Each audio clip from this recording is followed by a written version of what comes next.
വെറുമൊരു ഡ്രിങ്കിന് നമ്മുടെ ഓർമ്മകളെയും സംസ്കാരത്തെയും ഒക്കെ തിരികെ കൊണ്ടുവരാൻ പറ്റുമോ? ശരിക്കും പേപ്പർ ബോട്ടിന്റെ കഥ കേൾക്കുമ്പോൾ നമുക്ക് ആ ചോദ്യത്തിനുള്ള ഉത്തരം കിട്ടും. ഒന്നാലോചിച്ച് നോക്കൂ, ഗൃഹാതുരത്വത്തിന് അല്ലെങ്കിൽ നമ്മൾ പറയുന്ന ആ നൊസ്റ്റാൾജിയയ്ക്ക് എന്ത് രുചിയായിരിക്കും. ഇന്ത്യയിലെ ലക്ഷക്കണക്കിന് ആളുകൾക്ക് ആ രുചി നമ്മുടെ കുട്ടിക്കാലത്ത് അമ്മമാരും അമ്മുമ്മമാരും ഉണ്ടാക്കി തന്നിരുന്ന, എന്നാൽ ഇന്ന് ഏതാണ്ട് മറന്നുപോയ ചില പാനീയങ്ങളുടേതാണ്. അതെ, നമ്മൾ സംസാരിക്കുന്നത് പേപ്പർ ബോട്ടിനെ കുറിച്ചാണ്. അതായത് പേപ്പർ ബോട്ട് വെറുമൊരു ഉൽപ്പന്നമല്ല, നമ്മുടെയെല്ലാം സാംസ്കാരിക ഓർമ്മകളെ വീണ്ടെടുക്കാനുള്ളൊരു ശ്രമം കൂടിയായിരുന്നു. ആം, പന്ന, ജൽജീര, കോക്കം, ഈ പേരുകൾ കേൾക്കുമ്പോൾ തന്നെ ചിലരുടെങ്കിലും വായിൽ വെള്ളം ഓർമ്മല്ലേ? ഒരു കാലത്ത് നമ്മുടെയെല്ലാം വീടുകളിൽ ഇതൊക്കെ സ്ഥിരം കാഴ്ചയായിരുന്നു. പക്ഷേ ഈ ഫാസ്റ്റ് ജീവിതത്തിനിടയിൽ എപ്പോഴോ ഇതൊക്കെ നമ്മൾ മറന്നുപോയി. അതുകൊണ്ടാണ് പേപ്പർ ബോട്ട് 2013 തുടങ്ങിയപ്പോൾ അവരുടെ സ്ഥാപകർ പറഞ്ഞത്, ഞങ്ങൾ വെറും ഡ്രിങ്ക്സല്ല, ഓർമ്മകളാണ് വിൽക്കുന്നത് എന്ന്. ആ ഒരൊറ്റ ചിന്തയായിരുന്നു അവരുടെ മുഴുവൻ വിജയത്തിന്റെയും അടിത്തറ. ശരി, അപ്പോൾ നമുക്ക് കാര്യത്തിലേക്ക് വരാം. പേപ്പർ ബോട്ട് വരുന്നതിന് മുൻപ് ഇന്ത്യൻ മാർക്കറ്റ് എങ്ങനെയായിരുന്നു? അവിടെ ഒരു അവസരമുണ്ടായിരുന്നു. നോക്കൂ, ഒരു വശത്ത് കോക്ക്, പെപ്സി പോലുള്ള വമ്പൻ ബ്രാൻഡുകൾ എവിടെയും കിട്ടും, ഭയങ്കര മോഡേണാണ്, പക്ഷെ നമ്മുടെ നാടുമായി ഒരു ബന്ധവുമില്ല. ഇനി മറുവശത്ത് നമ്മുടെ സ്വന്തം നാടൻ പാനീയങ്ങൾ. അത് വീട്ടിലുണ്ടാക്കാൻ ആർക്കും സമയമില്ല. പുറത്ത് വാങ്ങാമെന്ന് വെച്ചാൽ നല്ല വൃത്തിയുള്ള പാക്കിങ്ങിൽ കിട്ടാനുമില്ല. കണ്ടില്ലേ ആ വിടവ്? അപ്പോൾ പ്രശ്നം വളരെ ക്ലിയർ ആയിരുന്നു അല്ലേ? ആളുകൾക്ക് പഴയ രുചികളൊക്കെ ഭയങ്കര ഇഷ്ടമാണ്, പക്ഷെ അത് എളുപ്പത്തിൽ നല്ല വൃത്തിയായി കിട്ടാൻ ഒരു വഴിയുമില്ലായിരുന്നു. ഇവിടെയാണ് പേപ്പർ ബോട്ട് ഒരു ഗംഭീര ഐഡിയയുമായി വരുന്നത്. വെറുമൊരു ഡ്രിങ്ക് ആയിരുന്നില്ല അത്, എല്ലാം മാറ്റിമറിച്ച ഒരു 3 തന്ത്രമായിരുന്നു.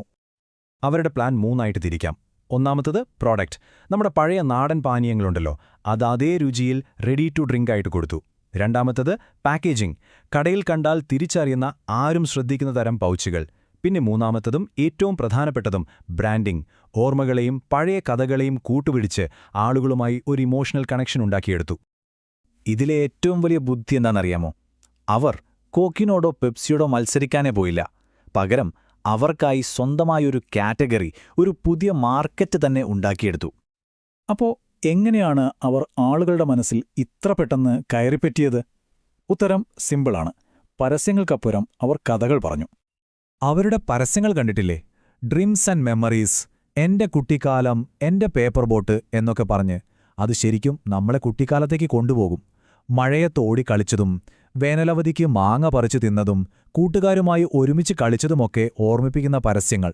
അതോടെ പേപ്പർ ബോട്ട് വെറുമൊരു ഡ്രിങ്കല്ലാതായി മാറി. അവരുടെ വളർച്ച നോക്കൂ. 2013 വെറും 2 ഫ്ലേവറുമായിട്ടാണ് തുടങ്ങിയത്. 2015 ആയപ്പോഴേക്കും 10ലധികം പാനീയങ്ങളായി. 2019 അവർ ഭക്ഷണസാധനങ്ങളിലേക്കും കടന്നു. ഇപ്പോൾ അമേരിക്ക പോലുള്ള രാജ്യങ്ങളിലേക്ക് പോലും കയറ്റുമതി ചെയ്യുന്നു. എന്തൊരു വളർച്ചയാണല്ലേ? ചുരുക്കി പറഞ്ഞാൽ അവരൊരു പ്രോഡക്റ്റ് മാർക്കറ്റ് ചെയ്യുകയായിരുന്നില്ല, അവർ ശരിക്കും നമ്മുടെ എല്ലാം വികാരങ്ങളെ ആഘോഷിക്കുകയായിരുന്നു. ശരി, അപ്പോ ഈ ഒരു ഗംഭീര വിജയകഥയിൽ നിന്ന് പ്രത്യേകിച്ച് പുതിയ സംരംഭകർക്ക് എന്തൊക്കെയാണ് പഠിക്കാനുള്ളത് എന്ന് നോക്കാം. ഇവിടെ 6 പ്രധാനപ്പെട്ട പാഠങ്ങളുണ്ട്. 1. ആളുകൾക്ക് ശരിക്കും ഒരു പ്രശ്നമുണ്ടോ എന്ന് കണ്ടെത്തുക. ഇവിടെ എളുപ്പത്തിൽ കിട്ടുന്ന നാടൻ പാനീയങ്ങളുടെ കുറവായിരുന്നു അത്. 2. പാരമ്പര്യത്തെയും പുതിയ ടെക്നോളജിയെയും ഒരുമിപ്പിക്കുക. 3. ആളുകളുമായി ഒരു വൈകാരിക ബന്ധമുണ്ടാക്കുക, കാരണം ആളുകൾ വാങ്ങുന്നത് വികാരങ്ങളെയാണ്. 4. നിങ്ങളുടെ ഡിസൈൻ കൊണ്ട് ശ്രദ്ധ പിടിച്ചുപറ്റുക. പേപ്പർ ബോട്ടിന്റെ പാക്കറ്റ് തന്നെ ഒരു പരസ്യമല്ലേ? 5. സ്വന്തം വേരുകളിൽ ഉറച്ചു നിൽക്കുക. 6. ഒരു ലക്ഷ്യത്തോടെ വളരുക. പണം താനേ വന്നോളും. എപ്പോഴും ഓർക്കേണ്ട ഒരു കാര്യമാണിത്. നിങ്ങളുടെ വ്യത്യസ്തത തന്നെയാണ് നിങ്ങളുടെ ഏറ്റവും വലിയ ശക്തി. മറ്റുള്ളവരെ പോലെ ആകാൻ ശ്രമിക്കരുത്. അപ്പോൾ ഇതിൽ നിന്നുള്ള ഏറ്റവും വലിയ പാഠം എന്താണ്?